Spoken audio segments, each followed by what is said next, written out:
If you're over 50 and spinal stenosis makes it hard to walk without pain, numbness, or stopping every few steps, this video is for you. Your legs tighten, your back seizes up, and just like that, you're forced to stop walking before you're ready. That crushing, burning, or numbing pain isn't just frustrating, it's spinal stenosis, and it's robbing you of your ability to move freely. But here's the truth. The problem isn't just the stenosis itself. It's how you're walking, how long you're walking, and what you're doing before and after. In the next few minutes, I'm going to take you through a 5-step plan that helps you walk farther, stand longer, and stay on your feet without your legs giving out or going numb. I've used this exact system with patients in their 60s, 70s, even 80s, and many of them thought that their walking days were over. And if you stick with me until the end, I'll show you the biggest mistake people make after walking that silently keeps the pain coming back and what to do instead to keep you to progress. Hi, I'm Dr. Zielonka. I'm a neurofunctional chiropractor in Ottawa, Ontario, Canada. I've been doing this for over 30 years now. My YouTube channel focuses on helping those who've been suffering from debilitating chronic back and neck pain. Before I dive into today's video, I need you to smash the subscribe button if you want to learn more tips and strategies on how to treat and relieve debilitating back and neck pain without drugs and without surgery. I upload a new video every week. If you have lumbar spinal stenosis, it's completely natural to feel anxious about walking.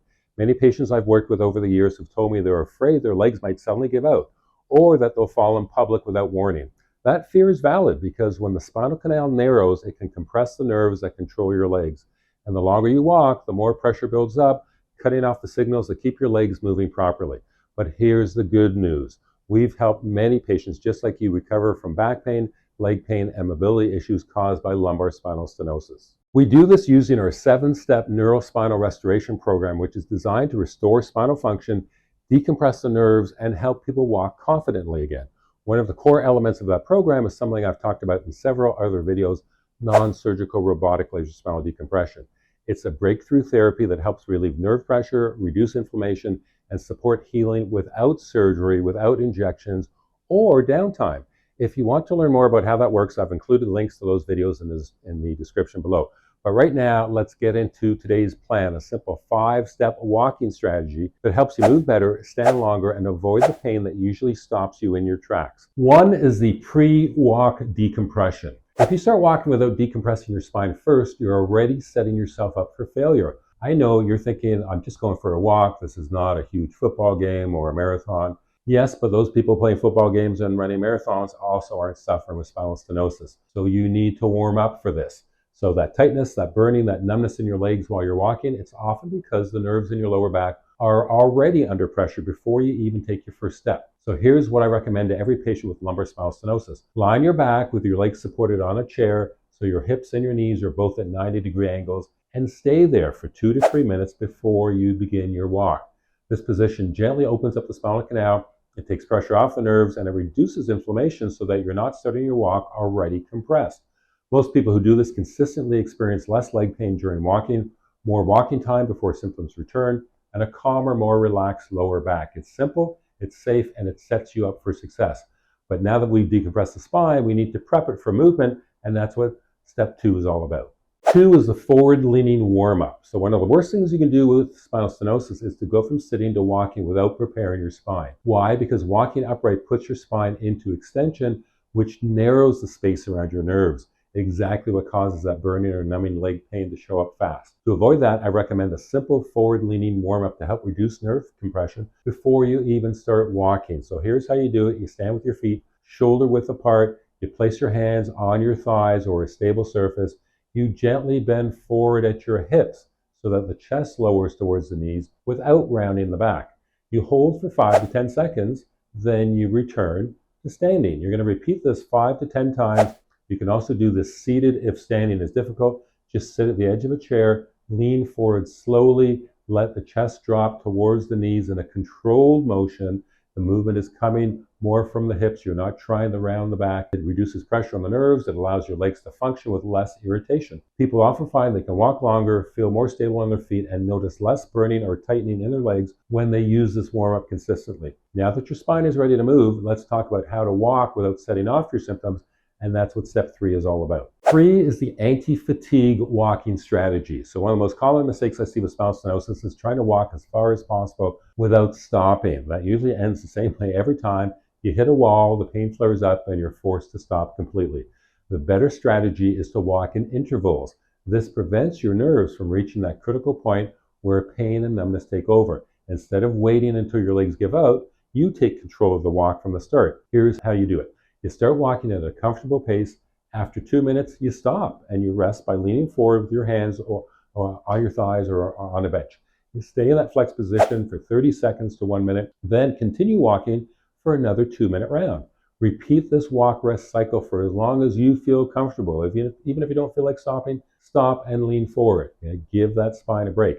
Most people find that they can walk longer overall with fewer flare-ups and feel more in control of their symptoms using this method. They also report feeling less anxious about walking because they're no longer guessing when the pain will hit. Instead, they follow a plan that keeps them ahead of it.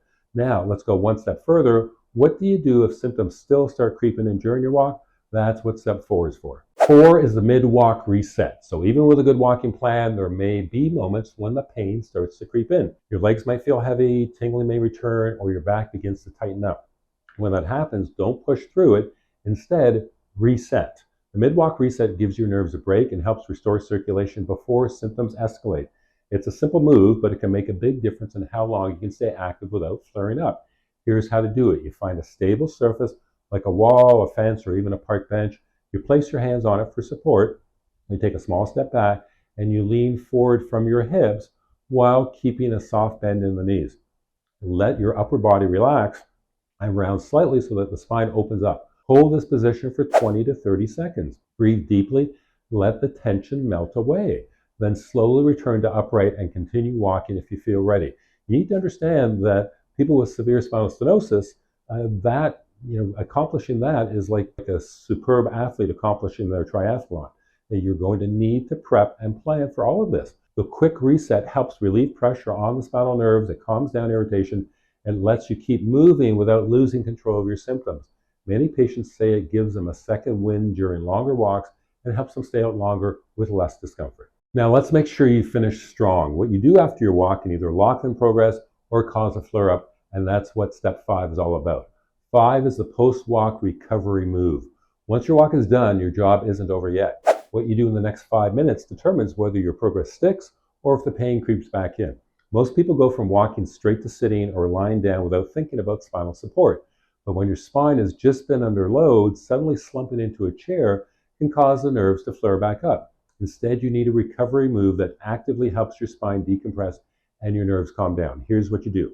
You lie on your back, you place your legs up in a chair so that the hips and the knees form a 90-degree angle. Stay in this position for a full 5 minutes. This is longer than the pre-walk version because now you're helping the body recover, not just repair.